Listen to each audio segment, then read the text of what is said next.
역대하 14장에서 16장까지 남유다의 세 번째 왕 아사에 대한 말씀이었고, 오늘 17장으로 오면은 이제 여호사밧이 남유다의 네 번째 왕이 됩니다. 그는 그의 아버지 아사 왕이 어떻게 살았는지를 속속들이 또 조목조목 잘 보았습니다. 여호사밧의 아버지 아사는 41년 동안 남유다를 다스리는 가운데 35년은 하나님께 은혜를 많이 받았던 왕이었고, 그러나 마지막 6년은 큰 징계 가운데 있었던 왕이었습니다. 아사는 우상과 산당과 하나님이 싫어하는 것들 다 없애고 동시에 하나님이 원하시는 여호와 율법을 철저하게 세워갔던 왕, 그가 여호사밧의 아버지 아사였습니다. 이렇게 할 때 하나님은 아사의 나라를 평안하게 하시고 복되게 하셨고 또 은혜 가운데 돌보셨음을 여호사밧은 영적인 감각 경험을 통해서 잘 알고 있었습니다. 그래서 그는 아버지가 죽고 난 이후에 왕이 되었을 때 나도 이렇게 해야 되겠다, 나도 이렇게 하면 하나님께서 복을 주시겠다 하고 개혁의 길을 걷게 됩니다. 6절 말씀입니다. 그가 전심으로 여호와의 길을 걸어 산당들과 아세라 목상들도 유다에서 제거하였더라. 우상을 제거하고 부수고 함께 하지 않는 것, 이것이 그의 개혁의 첫 번째였습니다. 여기서 산당을 제거하였다 했는데 사실 산당을 제거하는 것은 그렇게 쉽지가 않는 일이었습니다. 왜냐하면 솔로몬 시절부터 이 산당이 있었기 때문입니다. 산당은 성전이 아니라서 성전과는 차별화되는데, 그런데 사람들은 산당에서 예배를 드립니다. 산당에서 드리는 예배는 성전의 예배와는 사뭇 달랐습니다. 왜냐하면 그곳에서는 혼합 종교주의 색채가 강하게 있었기 때문입니다. 그래서 나중에 가서는 우상 숭배의 본거지가 되는 장소지만, 또 처음에는 우상 숭배까지는 하지 않았지만, 그런데 그곳에서 하나님이 기뻐하시지 않는 온갖 기물들, 유물들, 이런 것 가지고 하나님을 섬긴다 하는 일에 동원되고 또 사용되었습니다.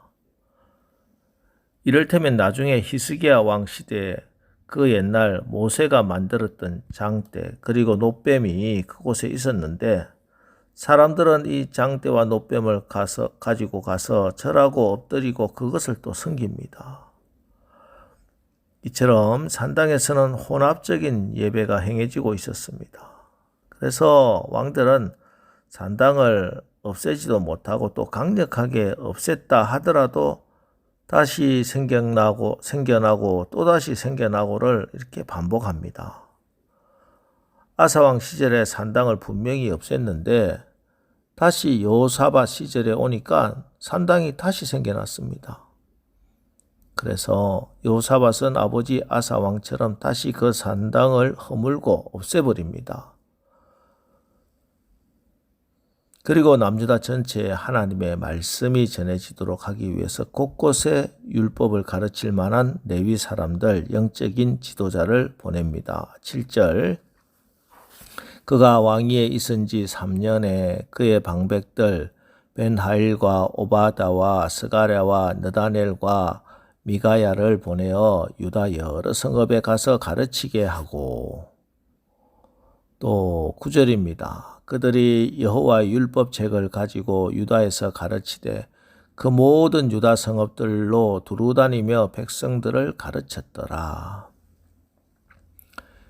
백성들이 사는 마을과 마을, 동네 방방 곳곳에 하나님의 말씀을 가르칠 만한 사람을 보내서 말씀을 가르치고 말씀을 채워주었습니다.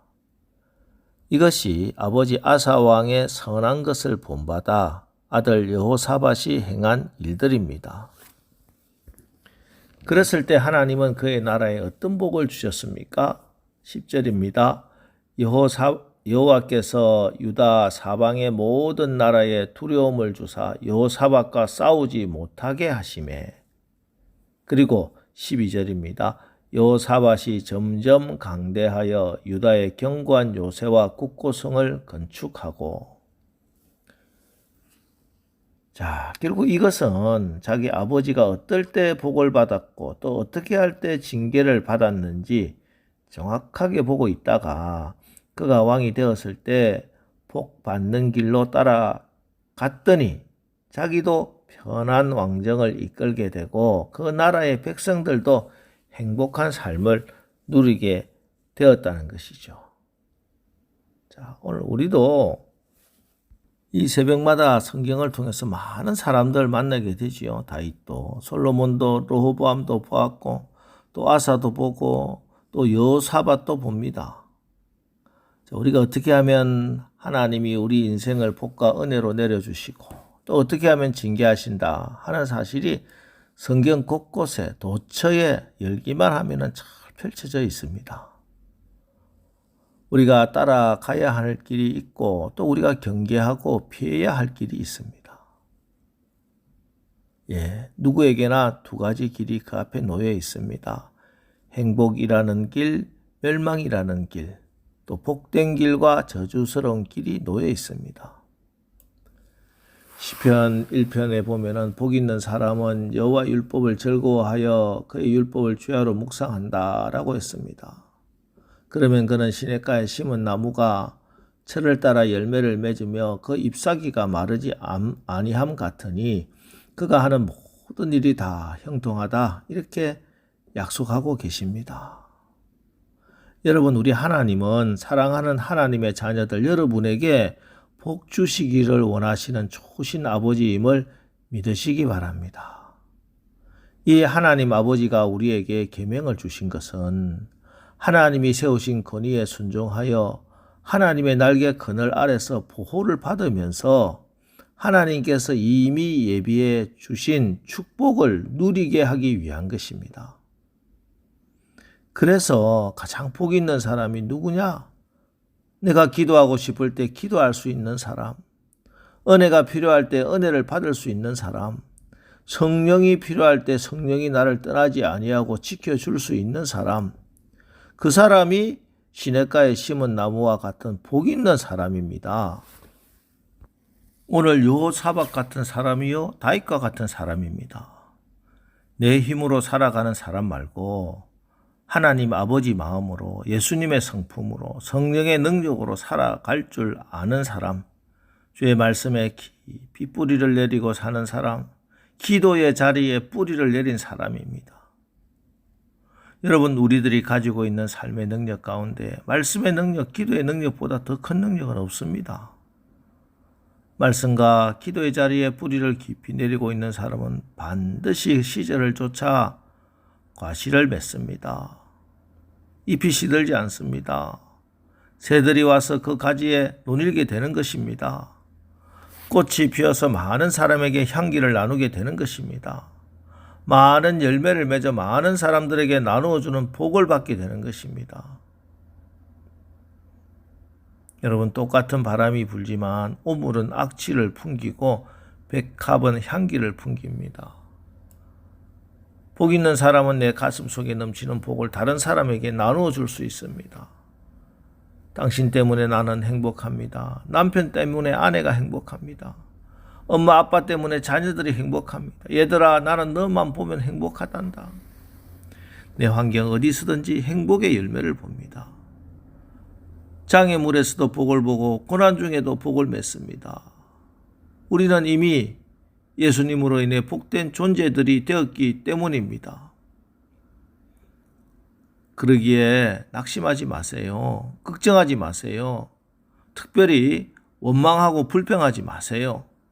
불평하는 삶을 살면은 불행한 존재가 되어버리고 맙니다. 아무튼 감사하는 것입니다. 이해가 안 되지만 찬양하는 것입니다. 납득이 안 되지만 하나님을 높여드리는 것입니다. 그러면은 감사할 수 있는 사람이 되는 것입니다. 내가 복 있는 존재가 되고 나면 복은 따라오게 되는 거예요. 그래서 내가 복 있는 존재다라는 사실을 깨닫는 것이 가장 큰 축복입니다. 내게 예수님 안에서 이런 복이 있음을 알고 감사하는 것이 행복입니다. 이제 또 한 번 주신 오늘 하루, 또 이번 한 주간 더욱더 하나님 찬양하고 그리스도의 향기를 풍기는 복된 삶을 사시기를 주님의 이름으로 축원합니다. 기도하겠습니다. 하나님, 우리 앞에는 복받는 길과 징계로 가는 길이 놓여 있습니다. 우리가 말씀을 의지하여 오늘 여호사밧처럼 늘 하나님이 기뻐하시는 그런 다윗이 걸어갔던 길로 나아가게 하옵소서. 시냇가에 심겨진 나무처럼 하나님의 말씀에, 예수님의 가슴에 우리의 인생의 뿌리를, 가정의 뿌리를 내리고 살아가는 우리 모두 되게 하옵소서. 그래서 오늘 여호사밧에게 기뻐하시면서 축복하신 그 복들, 여호와께서 유다 사방의 모든 나라에 두려움을 주사 여호사밧과 싸우지 못하게 하시매, 여호사밧이 점점 강대하여 유다의 견고한 요새와 국고성을 건축하게 하는 그런 복을 우리도, 우리 자녀들도 다 받아서 샬롬의 평화의 삶을, 그리고 점점 더 강성해지는 그런 오늘 하루 살게 하여 주시옵소서. 예수님의 이름으로 기도합니다. 아멘. 자, 이제 오늘 말씀을 기억하면서 주여, 우리의 오늘 하루의 길이 복 있는 길로 가게 성령으로 말씀으로 우리를 인도하옵소서. 오늘 말씀 붙들고 우리 합심해서 기도하고 나가겠습니다. 우리 기도하겠습니다.